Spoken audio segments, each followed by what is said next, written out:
Bonsoir à tous. Dans l'entretien du jour aujourd'hui, nous parlons de la problématique des migrants, de leur insertion dans leur pays d'accueil ou des outils que l'on peut mettre à leur disposition pour une meilleure insertion dans leur pays d'origine aussi. Au moment où les migrants sont de plus en plus stigmatisés, au moment où le pacte de l'ONU sur les migrants crée un tollé, nous accueillons ce soir une association qui est à contre-courant des idées reçues sur les migrants. Tatiana Febelena, bonsoir. Bonsoir. Merci d'avoir accepté notre invitation. Vous êtes chargée de mission entrepreneuriat, c'est ça, hein, migrants, au sein du GRDR Île-de-France. C'est quoi le GRDR? Le GRDR, en fait, c'est une association qui existe depuis 1969, oui, qui veut dire Groupe de recherche et de réalisation pour le développement rural. Oui. À la base, au fait, c'est une association qui a été créée par des migrants qui viennent précisément du Mali, dans un objectif de pouvoir accompagner des projets de développement sur le territoire malien, précisément. Oui. Et on remarque de plus en plus la migration et on se dit, ben, comment faire au fait ce projet qui va dans le sens de la France vers les pays africains, oui, mais comment on fait au fait pour accompagner ces migrants qui viennent sur le territoire français. Oui. Et d'où maintenant le GRDR s'est développé en Île-de-France. On est présent aussi à Lille et à Rouen. Au fait, à la base, au tout début, ce sont des migrants qui se sont assis en disant « Ok, on va réfléchir à comment nous pouvons être utiles à notre pays, comment investir dans notre pays, comment faire pour que nos frères et sœurs qui sont restés bénéficient des fruits de nos labeurs et de nos expériences ici. » Ça, c'est le premier pas. Oui. Et puis, avec l'évolution, vous venez de dire quelque chose d'incroyable, c'est que cette association est née depuis 1969, c'est-à-dire 50 ans, un demi-siècle. C'est ça. Et du coup, évidemment, on ne reste pas comme on est en 69. Cette association a évolué, elle a grandi et elle s'est étoffée en se disant... Maintenant, les gens ne restent plus sur leur territoire. Ils viennent habiter ici. Ils restent ici, ils résident ici. Comment nous faisons pour les accompagner? Exactement. Alors, quand vous êtes arrivé à cette conclusion qu'il faut apporter quelque chose de plus à ceux qui se déplacent de leur village pour venir vivre en Europe et qui ne sont peut-être pas habitués au style de vie ici, comment vous faites? Expliquez-moi. Au fait, sur Île-de-France, oui, l'antenne Île-de-France s'occupe déjà des migrants qui arrivent. On a un pôle accompagnement pour les personnes âgées qui arrivent à la retraite, qui ne savent pas au fait comment faire pour réclamer leurs droits, qui ne savent pas quelles sont les démarches administratives à faire. On a un pôle qui s'occupe spécialement de ça. Oui. On a un autre pôle aussi qui s'occupe de tout ce qui est association. Oui. Qui sont portés par les migrants et qui, soit pour le territoire ici ou sur leur double territorialité, c'est-à-dire leur pays d'accueil, et en lien avec leur pays d'origine, on a un dispositif qui les accompagne dans cette démarche-là. Quelles sont les démarches, quelles sont les étapes pour pouvoir monter une association ici, ou comment on a des liens dans les pays d'origine aussi pour pouvoir les aider, voilà, les mettre en contact là-bas. Et moi, je suis dans le pôle insertion professionnelle. Oui, très bien. Vous m'offrez l'occasion d'ouvrir une petite parenthèse dans cet entretien. On parle du GRDR, bien sûr, mais on parle de vous aussi, puisque vous venez de me dire, moi, je suis dans le pôle insertion professionnelle. Comment en êtes-vous arrivé à devenir chargé de mission? C'est quoi votre parcours? Alors, j'ai fait une licence en création d'entreprise. Oui. Et j'ai fait un master en management de projets d'innovation entrepreneuriat. Ce qui m'a fait choisir l'association déjà GRDR, c'est qu'à la base, quand j'ai fait ma licence, mon master, pardon, c'était dans l'objectif au fait d'accompagner des projets de création d'entreprise. Mais j'ai eu l'occasion de travailler mon mémoire de fin de stage dans une structure qui accompagne les projets qui sont dans le domaine de l'économie sociale et solidaire. Et j'ai vu ce côté humain de la chose. Au fait, ce n'est pas tant le fait juste d'accompagner des structures à se créer, mais d'accompagner des structures qui ont du sens. Je ne crée pas juste pour créer. Après, demain, je pourrais le revendre ou ne pas m'intéresser à ce qui pourrait arriver à mes salariés. Mais je crée une structure dans le sens de répondre à un besoin qui existe concrètement et aussi dans le sens d'être utile dans la société dans laquelle je vis. Au fond, c'est l'humain qui vous intéresse. Totalement. Ce n'est pas le capital. Totalement. C'est le côté humain qui m'intéresse, qui m'a fait choisir le GRDR. Et depuis, vous êtes chargé de mission. Je me posais la question en préparant notre entretien. Quelles sont les difficultés auxquelles on est confronté à être chargé de mission d'une association qui défend aujourd'hui un thème, une cause qui est si clivante que la cause des migrants? En fait, la difficulté, c'est que parfois, les personnes qu'on rencontre ne réalisent pas qu'il y a quelque chose à faire sur ce plan-là. Ils pensent qu'on est plus dans le social, on est plus dans le communautarisme, alors que c'est un réel problème. Au fait, les migrants qui arrivent là, la plupart des personnes que nous, on accompagne, les difficultés qu'ils rencontrent, c'est que dans leur parcours de vie, ils n'ont peut-être pas forcément des diplômes. Et l'ensemble des structures ici qui accompagnent à la création d'entreprises s'inquiètent plus pour ça. Est-ce que vous avez des compétences nécessaires pour monter le projet pour lequel vous voulez exercer?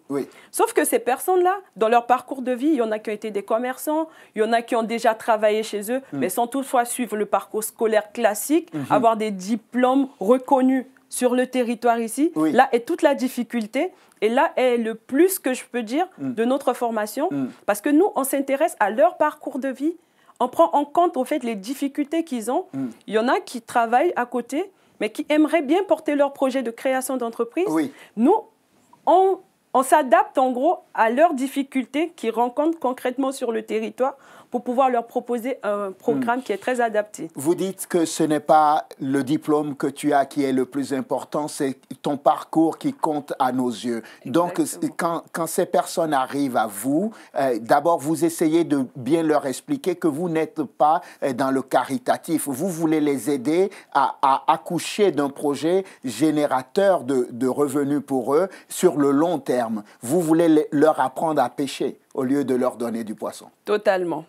Au fait, il y a un autre problème que ces migrants rencontrent, c'est qu'il y a des difficultés. Ceux qui ont déjà travaillé dans leur pays, qui arrivent ici, ils ont des problèmes, au fait, pour trouver du travail dans les domaines dans lesquels ils ont fait leur formation dans leur pays. Et du coup, ils se sont dit, OK, j'ai les compétences dans ce domaine-là. Mais vu que je ne peux pas exercer ici parce que soit mon diplôme n'est pas reconnu ou je n'arrive pas à trouver du travail dans ce domaine-là, autant je crée quelque chose dans mon domaine de compétences que je maîtrise. Et nous, on les accompagne au fait à créer déjà un emploi pour eux et quand ils se développent, à aussi créer pour d'autres. Parce que c'est ça le but. C'est pas que je crée juste pour moi ou je reste juste dans l'auto-entrepreneuriat, si je peux dire, mais que je puisse avoir une vision à long terme. Plus grande. Exactement. Il y a un autre volet, on en a parlé brièvement, très rapidement, c'est que vous continuez à intervenir dans les pays d'origine. Et comment ça se passe, ça? Au fait, on a des équipes qui sont sur place, par exemple au Mali, en Mauritanie, au Sénégal, en Guinée-Bissau. On est présent aussi dans le Maghreb. Au fait, ces antennes-là, on est un relais, en gros, avec les porteurs de projets qui sont ici, qui ont aussi un pied dans leur pays d'origine, parce qu'on a, par exemple, des porteurs de projets qui font de l'importation du mil, par exemple, du Sénégal vers ici. Maintenant, on les met en contact avec l'équipe terrain qui pourra les aider dans leur étude de marché qui est sur place là-bas. Et nous, on s'occupe du volet, au fait, qui est sur le territoire ici. Est-ce que vous avez en tête, rapidement comme ça, déjà des projets qui sont... allez, on va dire, qui ont été de vraies réussites pour vous? J'ai l'exemple d'une dame congolaise qui a un projet, son projet existe toujours, c'est de l'import-export de matériel, toutes sortes, d'ici vers l'Afrique.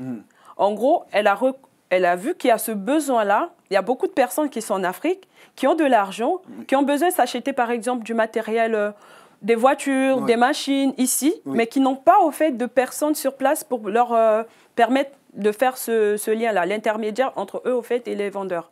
Et du coup, cette dame, elle se positionne entre l'intermédiaire de ces personnes qui veulent acheter et le marché qui existe ici. Du coup, elle se charge de trouver le bien, le produit que recherche la personne. Elle s'occupe, enfin, elle achemine ça jusqu'au pays au fait de destination. En gros, elle devient maintenant un relais stable pour toute personne, pour éviter les escroqueries, pour éviter d'envoyer l'argent, par exemple, à la famille qui finalement n'achète pas ou voilà, utilise l'argent à d'autres fins. Et ça, c'est un vrai succès. Exactement. Cette dame, elle a été formée par votre association, équipée par elle. Oui. Et depuis, son entreprise est florissante. Totalement.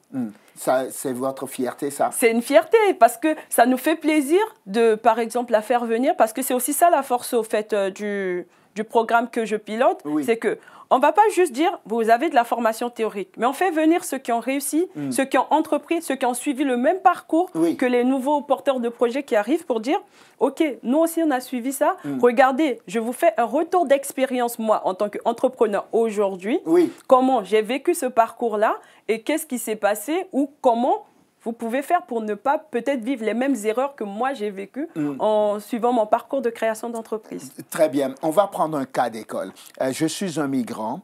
J'arrive donc du Mali. Je viens vous voir.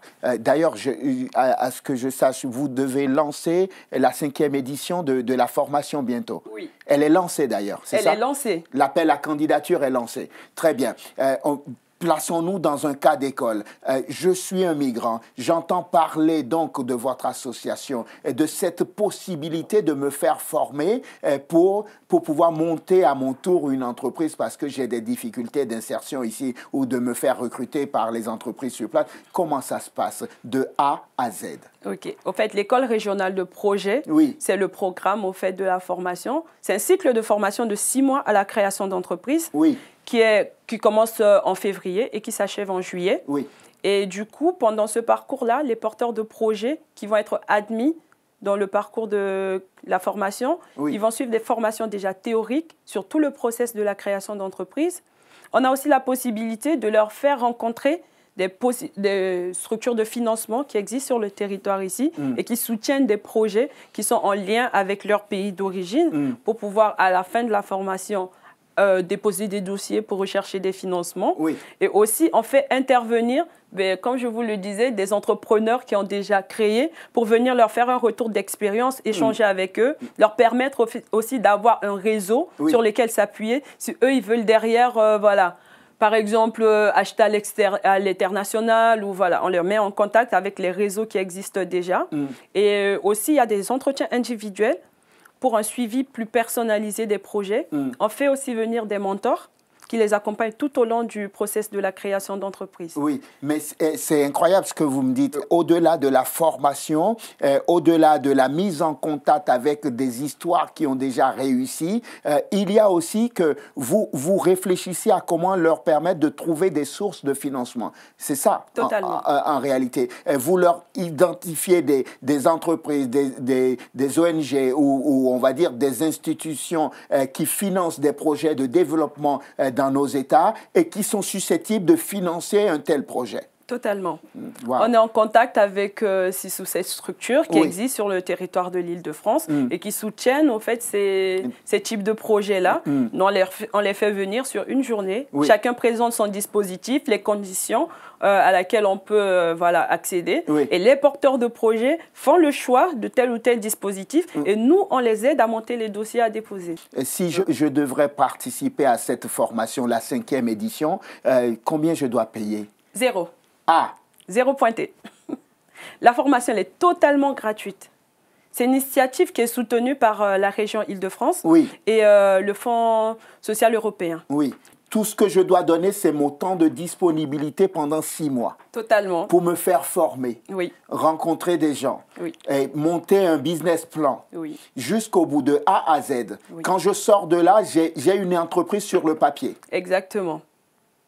L'entreprise sur le papier, à la fin des 6 mois, c'est ce que nous, on vous remet à la fin. Comment faites-vous pour vous assurer que cette formation a servi à quelque chose? Est-ce qu'il y a un suivi sur le long terme avec les personnes qui ont été formées ou bien quand elles sortent de la structure, c'est fini, on passe à d'autres personnes comme du bétail? Mais non, il y a un suivi à long terme. On fait des suivis tous les 6 mois pour les porteurs de projets qui sont sortis pour voir est-ce que ils ont finalement lancé leur structure, est-ce qu'ils continuent de faire des études ou où est-ce qu'il en est le projet à l'instant T ou non on va faire un suivi. En tout cas, le suivi, il est fait à 6 mois. Oui. Et aussi, on a un autre club qu'on anime, ça s'appelle Dynamique Africaine. Oui. Nous, c'est un club où on fait réunir les porteurs de projets, mais vraiment, soit ceux qui ont déjà créé ou ceux qui veulent créer. On leur présente les dispositifs qui existent sur le territoire, que ce soit d'accompagnement ou des réseaux dans lesquels ils peuvent rentrer pour avoir un soutien pour le développement de leur structure.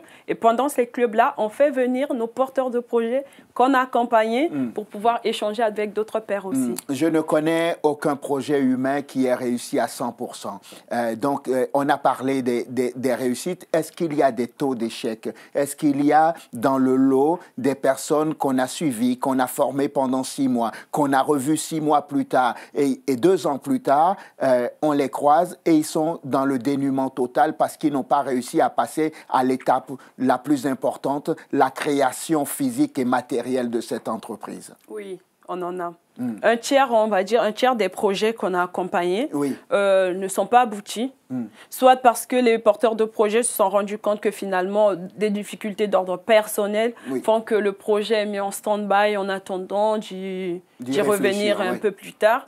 Ou c'est des difficultés, mais terrain, parce que tant on a le côté théorique de la chose où on leur donne les bases, mais après, sur le terrain, si par exemple, on a déjà eu des porteurs de projets qui disent « Ah, mais moi, j'ai rencontré plus de difficultés au fait, au niveau partenariat. Les personnes avec qui je me suis associée n'étaient pas les bonnes personnes, en gros, qui ont fait que la boîte n'a pas pu être développée comme on le voulait. On va conclure là-dessus. Je disais au début de cet entretien qu'au moment où les migrants sont beaucoup pointés du doigt, ça doit vous désoler quand même de voir que beaucoup de personnes ne comprennent pas encore que les migrants peuvent être une vraie opportunité dans leur pays d'accueil. Ce qu'on a l'habitude de dire au GRDR, c'est que la migration est une richesse. Une richesse parce que tant la personne qui vient apporte ses personnalités, sa valeur, tout ce qu'elle a pu avoir comme bagage de son pays d'origine, qu'elle communique dans le pays où elle se trouve. C'est un échange, on va dire, gagnant-gagnant pour tous les deux. Donc lui, il va venir. On va voir, quasiment, on a au moins 50% de création d'entreprises, ce qui veut dire qu'on a créé de l'emploi sur le territoire. C'est un apport. Ils s'intègrent, ces personnes. Ils ne vont pas juste venir dire on vient prendre quelque chose ici, mais on vient aussi donner ce que nous, on a. Et c'est ça la force. Est-ce que vous pouvez nous rappeler donc, comment on fait pour s'inscrire à cette 5e session de l'école régionale de projet? Si je suis intéressé et que je nous écoute, c'est ma dernière question. Comment je fais? Allez sur le site du GRDR. Il y a l'appel à candidature qui y est. Sinon, vous pouvez m'envoyer un mail directement sur mon mail professionnel. Du coup, je pourrais vous envoyer l'appel à candidature auquel vous pouvez répondre. Votre adresse mail s'affiche donc à l'image pour que ceux qui sont intéressés viennent donc s'inscrire pour que vous puissiez les diriger et pour pouvoir participer donc à cette formation. Je vous remercie infiniment, Tatiana Febelena, d'être venue dans l'entretien du jour. Je rappelle donc que vous êtes chargé de mission entrepreneuriat migrant, c'est ça, au sein du GRDR Île-de-France. Merci d'être venu dans l'entretien du jour. Merci à vous pour l'invitation. Merci à vous de nous avoir suivis. Je vous souhaite de passer une excellente suite de programmes. Évidemment, sur Télé-Sud, on se retrouve demain pour un nouveau numéro de l'entretien du jour. D'ici là, portez-vous bien. À demain.